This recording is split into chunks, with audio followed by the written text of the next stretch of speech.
Hey everyone, I'm Scott Cunningham, aka Scottsy Business, and today we're going to be talking about the different ways that you can invest in cryptocurrency. So we're going to be diving into directly investing in crypto, investing through a stock, and then investing on something similar to stocks, but it could be on a stock exchange or payment processor where you're investing in the crypto but not through a stock. So a little bit confusing, but we're going to be diving into all the differences, the pros and cons of each way that you could do this, and the reasons why you might go about it for these different ways, because they all have pros and cons based on taxation, security and ownership, ease of use, all these different things. And these are all going to play a part in the decision that you make.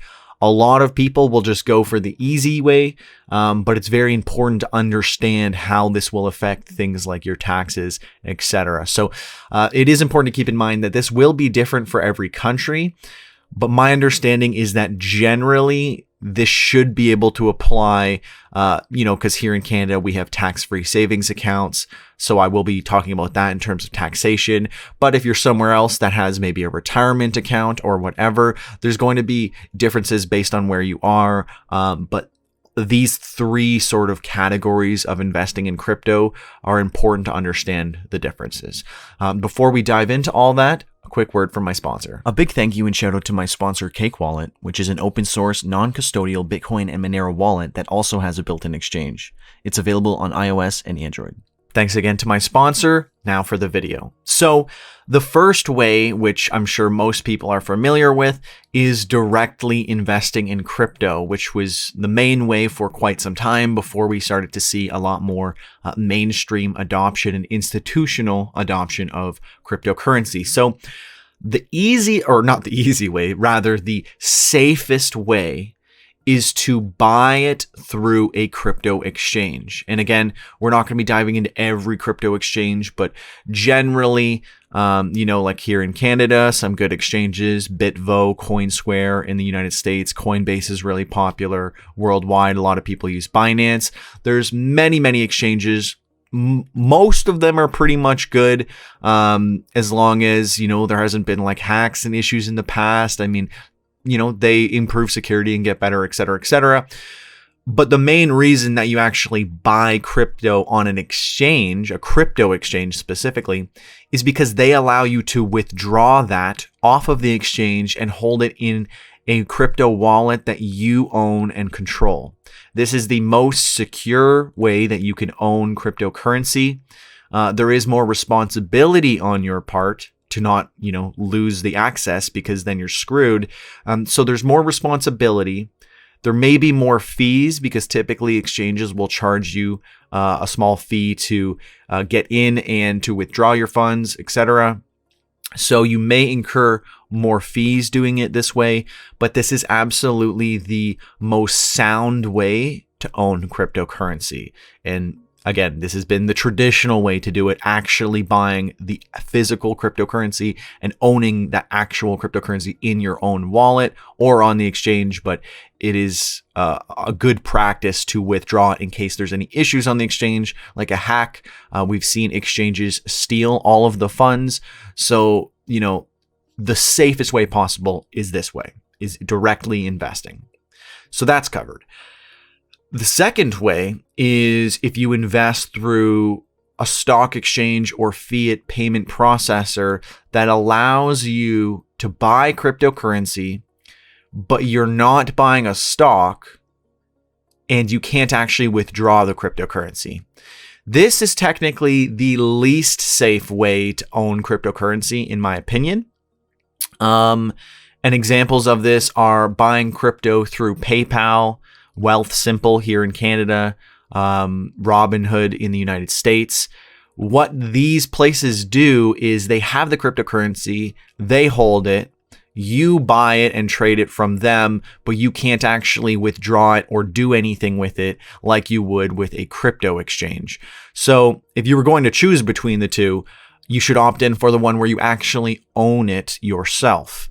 Because what's really important to understand about investing through something like Wealthsimple, PayPal, Visa, Robinhood, you're not getting any benefits tax-wise.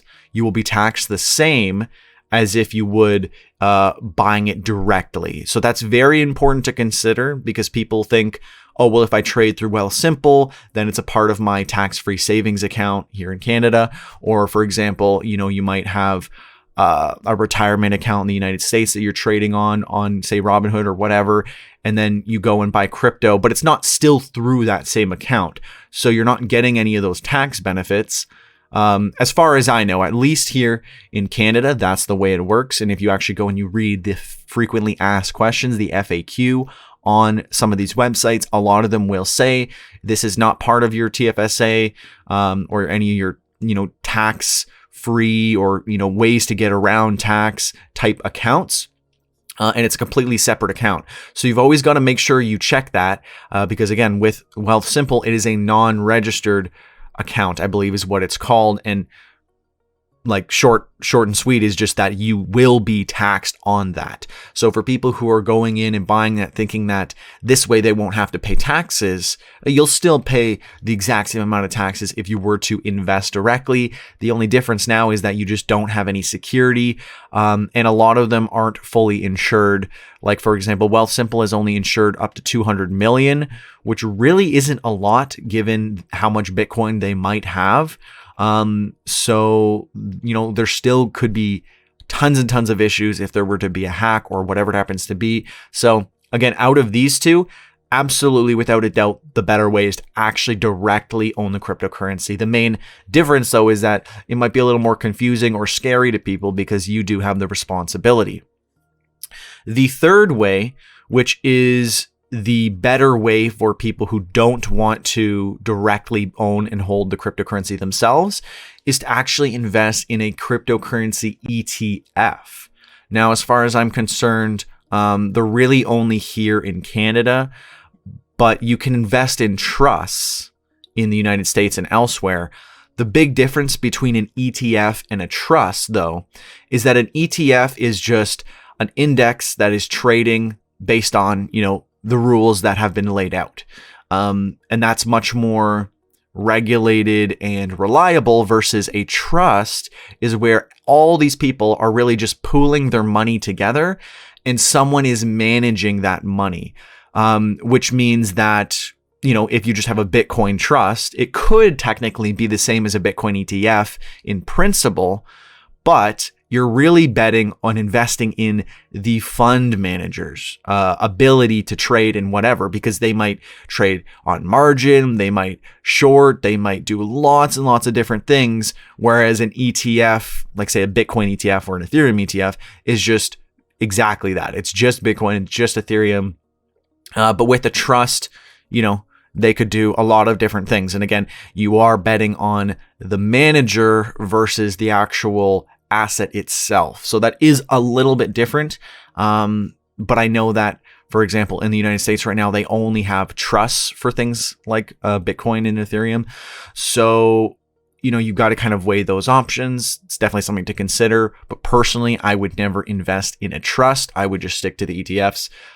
But I mean, again, it is a little biased since we do have ETFs for Bitcoin and Ethereum here in Canada. But you can always invest in our stocks as well. The reason that this is so significant is, for example, here in Canada, and I'm sure elsewhere, there's retirement accounts. There's lots of different ways to save on tax, and that can be applied to stocks that you purchase. So in doing this, when you can invest in crypto-related stocks, specifically directly into Bitcoin or Ethereum, etc., this is giving you that exposure to cryptocurrency while still, feeling safe and secure that you're not going to do something wrong and lose it. It's the same process as if you know how to trade stocks already. That's the exact same process. And, if you're here in Canada, for example, we have tax-free savings account. So we can trade up to a certain amount without having any taxation on it from our contributions. What this means is, if I want to invest in Bitcoin, I could put, $4,000 into Bitcoin ETFs, which I've exactly done. And then as it increases in value, I can then cash that out and I don't have to pay any taxes on it. Mind you, right now it's way down, and I also can't claim losses on that. So I'm obviously not going to be selling it either. I'm very confident where we're going with Bitcoin, but the point here is really just that you can take a lot more advantage of these different, benefits for taxation, whether it's retirement accounts, etc., when you're investing directly in crypto stocks. So I know this has been a little bit more technical and complex than what I usually go through, but I think this is really important to understand when you go to invest. Thinking, why would I bother investing a certain way? I know a lot of people will be investing in Robinhood and PayPal because it's very simple, it's very easy, it's very user-friendly. So there's a lot of allure to that. And if anything, this video is really to just warn you that you get the worst of both worlds by trading that way, right? You don't get the security and you don't benefit from the different things around taxation. So if anything, this video is to just serve as a warning that you should not be using any trading accounts that don't give you benefits for your taxes if you're going to buy cryptocurrency without physically getting the actual cryptocurrency. I mean, I say physically, but it's digital. But what I really mean is just actually owning the Bitcoin yourself. You control it. You can send it around. You can do anything versus an entity holding it on your behalf and telling you that you have so much of it. But really, if they're hacked or if anything happens, you have no control over that whatsoever, which is somewhat similarly to how stocks work too. But with cryptocurrency, it's just a lot more important to be aware of these things. So if anything, if you're in Canada or you're using a retirement account or whatever, it's important to consider if you do want to invest in cryptocurrency and benefit off of potential taxation benefits. Definitely consider that. But if you're much more into, the security, true ownership, and a lot of the original ethos of making cryptocurrency to begin with, then you're probably a lot better off taking the time out to actually learn how to actually buy the cryptocurrency, withdraw it to a wallet, and then hold it there in that wallet, and understanding what keys are, etc. I will do a video tutorial going through buying for your first time, but right now with everything as it is, and a lot of new ways to buy cryptocurrency popping up, I think it is important to get this out to just lay out sort of the benefits and the cons so that you are aware. Let me know if I did get anything wrong, though.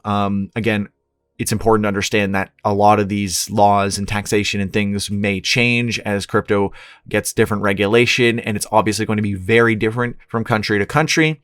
But again, the main point is to really just understand that a lot of these entities like PayPal, Wealthsimple, Robinhood, when you're investing in cryptocurrency on these platforms, they're really not out for your best interest. In fact, these are the worst possible places that you could trade. I know they're very easy, but convenience has its trade-offs. So you got to consider all this. And then buying crypto directly will incur more fees, and you have more responsibility, but is the absolute safest way to do it. So let me know, how are you guys trading? Is there anything else that I should have added to this? Is there anything that I missed? Very, very important when we're talking about things like taxation, etc. None of this is financial advice. This is really just my understanding of the way that the system is now, because, I don't have any expert financial understanding of taxation or anything like that. So really, this is just financial entertainment. This is the way that I see investing in crypto. And I personally only really do direct investing. I did a tiny amount in my tax-free savings account, as I said, here in Canada. That's very beneficial.